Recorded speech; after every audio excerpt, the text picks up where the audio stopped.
Hello, everyone, and welcome to yet another episode of the U Talk Show. I am Kyle. This with me here is Horst. He is amazing and knowledgeable and intelligent, and I'm maybe some of those things I'm not sure at the moment. Um, and today we're discussing an important question, and that is part of Psych Week, which, as promised, we are starting now. And the first question of Psych Week is, how do we see the world as humans? Horst, tell us what you mean by that question. Well, I mean, right now, a problem for you, Kyle, for instance, is that you're not seeing the world as a human. You mentioned that you've got a hella weird day-night cycle thing going on at the moment because all the blinds are drawn in your house. Yeah. So I'm living in a temporary accommodation, and basically it's I'm living with vampires essentially. They don't have sunlight inside the house, which is the Yeah, complete opposite of me. So I'm sleeping, I'm getting 12 hours sleeps and I'm because going I to don't have point sun out that waking up. that is for humans highly abnormal. Yes. Mostly we're very attuned to the day-night cycle, and we'll usually have the ability to, even if we don't sort of wake with the sun and go to bed with the sunset, we Mm. do have a sleep phase that is in relation to that cycle. So even if you're not the sort of person who's up bright and early at 6 a.m. to go jogging, not seeing the sun for a long time will screw with you eventually. And that's simply a biological fact.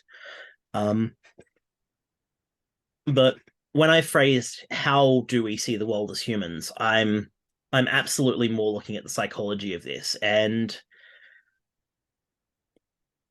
everything that we do day to day in our lives, up to and including who we vote for at the ballot box, what news we listen to, what we think sounds truthful and what we think sounds like deception, our romantic partnerships, our business partnerships.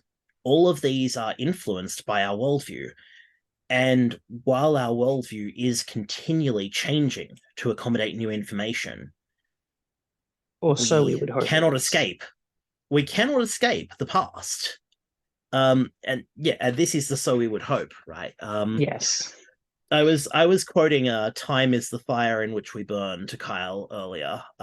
Some of you may know that from that wanky villain in Star Trek Generations, but the full context of that is the poem "Calmly We Walk Through This April's Day" by Delmore Schwartz. Uh, May memory restore again and again the smallest color of the smallest day. Time is the school in which we learn. Time is the fire in which we burn. And it's I sort of the like school in poetry. which we learn that I wanted to address with this. Is it just me, or is good poetry just philosophy wrapped up in flowery language? Yes That's what and it no. feels. That's what it feels like, actually. I've I've I've written a book of poetry. It's actually available on Amazon if you want to look up my name. Um and I think maybe the price that my publishing house is charging for it is a little bit extortionate, but eventually I'll see residuals, right? Hopefully. Poetry isn't philosophy. Poetry is part of the way that we process our world. It is Interesting. So, as an artistic expression, it's a way that we explore our own thoughts and feelings within a constraint and bring structure to them. question, or a rather interesting thought, because that's kind of how I use philosophy, actually. But my Mm. philosophy is often fairly poetic, so I'm just kind of mixing it. It's just me that's mixing it too, isn't it? I It's just think me. there are a lot of philosophers historically who would argue that there is a certain beauty in philosophy. I think Hmm. Alain de Botton's still alive, and he straight up argues that philosophy is an aesthetic thing, that Hmm. it is a way to bring beauty to a world that can seem desolate and meaningless. Interesting. Because when I view philosophy, like, okay, because I've written philosophy. I occasionally write a philosophical piece here and there when I'm struggling with something. Mm-hmm. The idea being that I figure it out by writing about it, and that helps me to figure it out. But it often gets fairly poetic. Um, so I've kind of mixed the two there. But it's always very practical, because I'm a very practically minded person. Um, Mm-hmm. but yeah, interesting enough, this is not quite where the where I thought we'd be going with this question, actually. The notes No. that I have here is basically that we see ourselves as separate from the natural world. Because Ah, because when I heard that when I saw the question that you came up with, I was just like, how do we see the world? We kind of see ourselves as separate from it, and also that there is no kind of one way of seeing the world. Like, not that you implied that, but there's more. I was thinking that we see the world through the lens of culture. It's a very cultural lens, and so people in different parts of the world tend to share similar yes. beliefs and views on the world um, with their culture in that part of the world. Um, but at the same time, I guess most cultures these days, at least most that I have experience with and knowledge of, they tend to view themselves as separate from the natural world. Very much, I mean, here in Western society, the one and only, we have really separated ourselves from the natural world as much as is possible. Mm, We now live in concrete jungles and suburbia, I and could in a lot make of them, I could there's make the just no, argument no even greenery. halfway successfully that that is not the choice of the individual person, but the choice of a system to divorce humanity from the natural world so as to make a more effective working class. Mm, One that produces artificial goods to make money to consume artificial goods. yeah, There's a bit of social engineering going on there.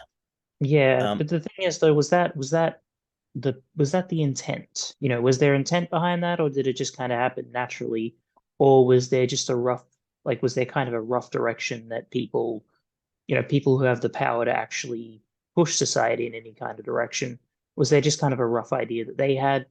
How much of that was intent versus just kind of blindly stumbling forward as a species? I one I of the wonder. ideas of communist Russia, or the Soviet Union, but let's be entirely honest, most of the politics was dictated from Moscow. Yeah. Um, One of the ideas was that capitalism did not need outright warfare. Capitalism would destroy itself. Um, I will note that they were not exempt from the concrete jungle phenomenon. Um, Mm, but I will also note that maybe they felt that the decline of capitalism would happen before capitalism destroyed humans. mm, Unchecked capitalism, unrestrained by policy, unrestrained by the mm. requirement of a duty. Um, Actually, I on would that, I would like very to come back interesting. to Yeah, one of the very points on interesting. what we think. Yeah, very interesting thing about capitalism and that, and like West Germany, because it was Mm-hmm. so close to it was basically as the border. They Don't actually, say. yeah, yeah, but I'm saying because it was that, they ended up getting some of the best working conditions because they needed to show that basically the West, the capitalist world needed to show that, hey, capitalism's better.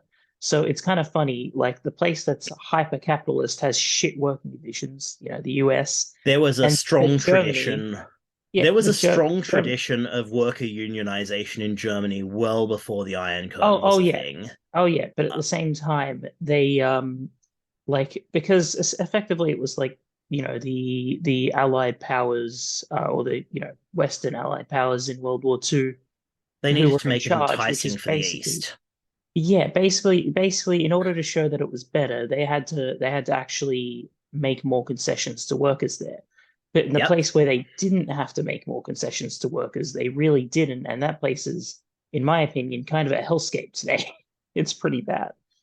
And so, I mean, look, if working conditions in the US, in my opinion, are a hellscape. I- But that being said, it's kind of, I don't know, that kind of brings me to like the third note that I made for this, which is that we very much commercialize everything. And that's not Okay, just a so I, Western I phenomenon. do need to deviate away from that very drastically because Well, the commercialism doesn't actually change much of how we view the world as humans. I It disagree. does I change our disagree. society, though. It does change our society, but I do think it does. I do think it does change the way we see the world because when we examine things, we very much increasingly nowadays examine them in a from a commercial point of view. Even our I see time what you is mean. Yep. commercialized. We've talked about this on a previous episode. Even I think that was why does commercialism pervade society or something like that was the episode name. People should go back and watch that. It was a very interesting discussion. But that's how we view the world through this commercial lens, through this cultural lens, and we also Mm-hmm. see this. We also see ourselves as separate from the natural world. We've built our own artificial world, kind of like Elysium in that movie. Only less paradisical. Is that a word? Less like a paradise and more like a Idyllic. yeah, less Um, idyllic, more of a I more of see a what you're hellscape getting sort at. of place. I see what you're getting at, but I think that you're coming at it from slightly the wrong angle. Um, but it will make sense because now that you've explained, I understand where you're coming from, and I do agree with you that we are conditioned to see the world through this lens. Mm, But it is the conditioning with which I'm sort of getting to. We can get very philosophical about the human experience here, but I don't want to waste 2 hours of a beautiful sunny Saturday yeah. talking Also, philosophy we've to only got people less than a who, minute till time yeah, runs out, so let's oh, try not to fuck go the too time. far over time. No. Here's the deal. Here's the deal. Humans are the sum of all of their experiences, every single one, nothing more and nothing less. Mm. But that doesn't mean that you get to pick and choose those experiences. That doesn't mean that you are the sum of your trip to Europe that you took in 2017. Yeah, I was just Um, about to say we should do a whole episode just on how your experiences change well, your that's worldview. yeah, that's what we're getting to here. Oh, do you want to do a whole thing? Because I think we could do, because I have so much that I already want to say about that. Do you want to make that the next episode? Perhaps, but bear with me. Um, Okay. the problem with this is that your experiences start from the moment you can form memories meaningfully. So it's about, 2 or 3 years old. Mm. Everything you experience in life, maybe your parents were casually racist and maybe you have some internal ideas that aren't that bad. Uh, maybe you got beaten to shit when you were a kid for speaking out of line and you go, oh, I got hit when I was a kid and I turned out okay. I used to have Maybe that you attitude. did, but that's not necessarily the best for everyone. Everything that you experience, the sum of your memories forms who you are as a person day to day. And who you are as a person necessarily filters all the information you receive.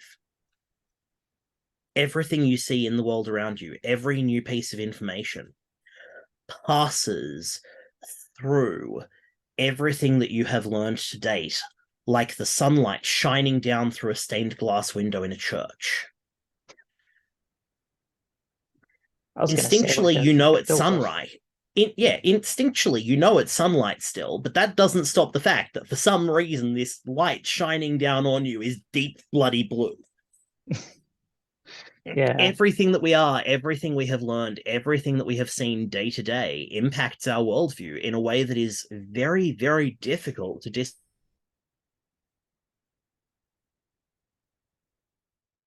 Hi, host. Yep. Yeah. Yep. Your internet connection You'll died have for a minute there. yeah. You'll have to repeat all that basically. So we'll see you guys in the Which next episode. I'll which bit am I probably edit that repeating? out. Basically all of it. So it's all right. Well, sorry about that, but yeah, How about we repeat it now and you can cut it in? no. Well, in the next episode, it'll just be easier for me in post production that way. Anyway, bye guys. I'll probably I don't know edit some words on screen. I don't know. Bye. Ciao.